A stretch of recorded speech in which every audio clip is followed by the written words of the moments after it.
Markaziy Osiyo jahon sanoatini o'ziga tortuvchi yangi markazga aylanmoqda. O'zbekiston Respublikasi Prezidenti Shavkat Mirziyoyevning farmoniga ko'ra, faqat 2024-yilning o'zidayoq iqtisodiyotni 9% ga oshiruvchi jami 18 milliard dollarga teng kamida 309 ta investitsiya loyihasini ishga tushirish rejalashtirilmoqda. Bu kabi jadval taraqqiyot mamlakatda moliya va savdo sanoatga oid jarayonlarning barqarorligini ta'minlovchi mexanizmlar oldiga jiddiy sinovlarni qo'yadi. Qog'oz shaklidagi shartnomalar jarayonlarni keskin sekinlashtiradi. Raqamlashtirish bu yagona yechim. Shu bois 2020-yilda Moliya vazirligi elektron shaklda tanlov va tenderlar o'tkazishga mo'ljallangan muqobil raqamli platformani ishga tushirdi. Bu bizning tavallud kunimiz. Yutuqlarimiz boshlangan nuqta bo'ldi. Нашей задачей было создать лучшую в своем классе систему электронных закупок. Мы очень старались, и у нас это получилось. Bu orqali biz mamlakatimizning moliyaviy tizimini kuchaytirdik. Bu go'yo organizm uchun yana bitta yurak yaratgandek gap. Vazifa qiziqarli, ayni paytda juda murakkab va mas'uliyatli. Ammo raqamlashtirishning ham o'z chegaralari bor. Barcha bitimlarni bittada elektron tizimga o'tkazish mumkinmi? Bunga kuchimiz yetadimi? Barqarorlik va xavfsizlik qanday ta'minlanadi? Qanday qilib turli ma'lumotlarni bir joyga joylashtirish mumkin? Xaridga doir barcha tartiblarni bir yerga jamlagan interfeys bizning faxrimiz va mijozlarimiz mamnunligining asosidir. Bir necha marta ro'yxatdan o'tishga hojat yo'q. Tender, do'kon va auksionga faqat bitta akkaunt orqali kirish mumkin. Platformaning asosiy maqsadi davlat uchun tovarlar, xom ashyo va xizmatlarning xarid narxlarini pasaytirishdir. Bu vazifani bajarish uchun Hayot birja tizimida qonunchilik eng qat'iy talablariga javob beruvchi sodda va qulay xarid tartiblarining keng tanlovi taqdim etilgan.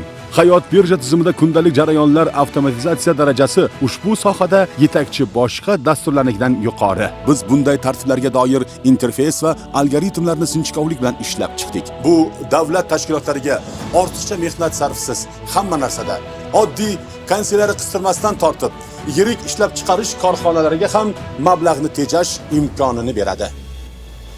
Tender ishtirokchilar oldindan tekshirilib o'tkaziladigan yirik xaridlar uchun an'anaviy tartib.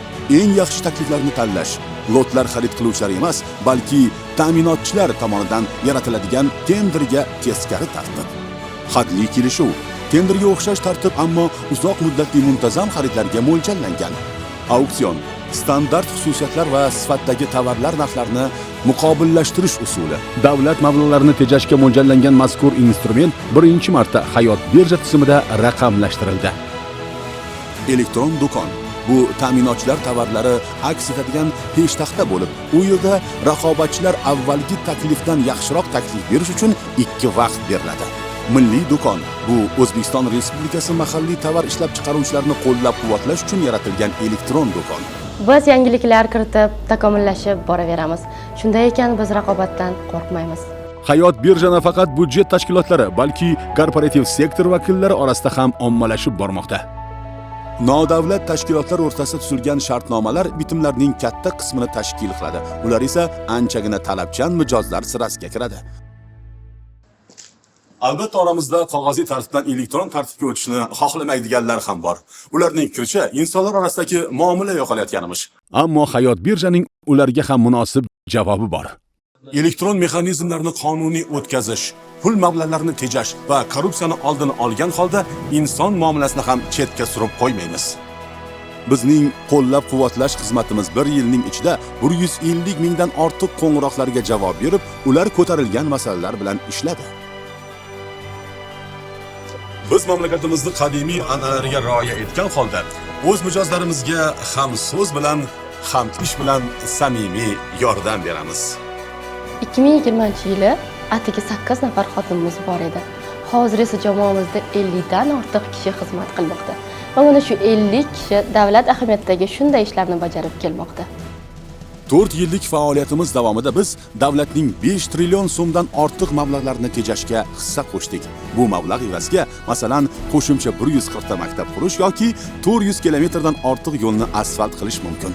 Transparency International ma'lumotlariga ko'ra, O'zbekiston so'nggi 4 yil ichida xorijlik investor uchun jozibadorlikni sezilarli darajada yaxshiladi. Natijada bizning harakatlarimiz ham aks etayotganligiga ishonamiz. Respublikamiz iqtisodiyoti o'sishda davom etmoqda. Unga investitsiyalar, yaxshi bitimlar va kuchli ishtirokchilar kerak. 4 yilda biz uddalab bo'lmas natijalarga erishdik. Ammo bundan-da zo'r marralar bizni hali oldinda kutmoqda. Biz kelajakka intiluvchi yosh jamoamiz. Bizga ishongan, o'z yordamini ayamayotganlarga katta rahmat.